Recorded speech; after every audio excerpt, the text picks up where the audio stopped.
All right, so the first drill is standing up, learning to stand up in posture from the closed guard. On your back. There's a couple ways you could do this.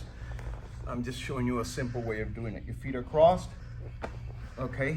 Generally, I want to have my hand over his hand, especially if he has one hand on his collar. But for the lesson purposes, I just want him holding here because I want you, the person in the top guard, to learn how to pick him up. Okay, now there's a couple ways to do it. I'm gonna turn sideways here so you can see my feet. I can do the first angled step where I'll bring one leg here and I angle my other foot at a, see how I angled it here? Now I can lean forward, bring my second knee up. Now from here, generally, I pull him in. I like going up high to the top of the neck and boom, boom, a quick pickup. Now, once you're here, you have a few things you could do. The first drill is you're gonna do this 10 times. You're gonna put him back down and you're gonna pick him up again. So you can stagger your stance. So you can step, pull him in, and then you pick him up. Or a faster way is also 1, boom, 2. Now, how you open the guard. There's a few ways to do it. I can go elbow inside, and I angle and I start to push here.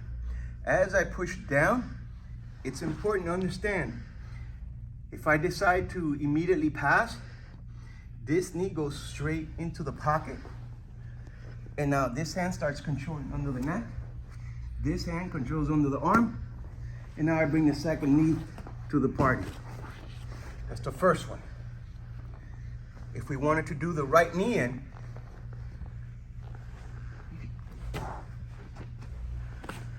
when I push here, immediately I stagger my stance a little bit. This hand is gonna go underhook. My right knee is making entry. And I'm gonna slide it all the way through like you're sitting on your hip. Now I can bring my leg over. I have an underhook. I back up my hips. Usually this knee is already here. I back up my hips, my bottom knee, turn, and I'm right here.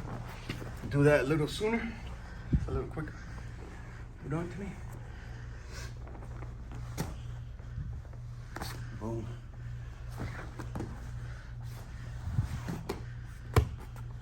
Back your hips up, and boom, and you turn, and you're there. Those are the main 2 passes that we're gonna be working on today. The first phase was just a drill on opening the guard and a couple of directions you can go to. But what if he uncrosses his legs on his own and he wants to start playing open guard? You have to make this change with your legs. You can't stay with your legs aligned.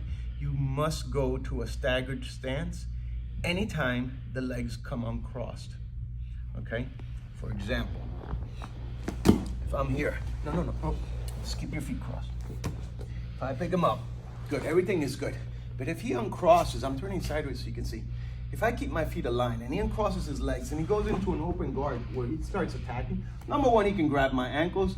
Number 2, he can go into de la rivas. He can go into all sorts of stuff and completely off balance me. So what you must do is immediately, as the legs come open, go into a staggered stance. Meaning, instead of here, immediately go here and point your knee into whatever thigh is here. Okay, so if your left leg is forward, don't point your knee in, point your knee into his leg and get a good, and your hands are inside here. Notice my hands are to control his far leg, and this hand is to control his near side leg. And I'm usually grabbing around the inside of his pants. We're talking gi, the inside of his pants. So again, boom, he goes into open guard, boom. This is what I mean here. See how my knee is pointed here? Okay, and I'm in no real danger here. I can start looking to do my passes here. I can look to slide my knee through. I can look to control the pants, get around his legs. Okay, I can pin him straight down, walk around. All that's created from that staggered stance. Is it gonna be that easy? Obviously not. Anybody that's played this game can know that there's many things he could do. but you're a lot safer than standing with your feet straight. Go into open, boom, immediately right here. And I get low. I lower myself so I can start making my. So the question is, when do you know when to go with your left knee down or your right knee across? So when he pushes, stop there. If Robert brings that hand and goes to stop your first knee from driving straight down, that's when you immediately switch and drive your second knee through. So this is a good practice. So when he stops your first knee, you go with the knee slice. One more time. Boom, picking him up, create that angle. He goes to stop, you slide in with the second one. Boom, beautiful. One thing I wanted to emphasize, go sideways, come turn this way completely. No, the other way. Yeah, so when he initially drives his right hip through, right knee through, he's gonna back his hips completely back as to turn Robert's legs away, and then he establishes a side control.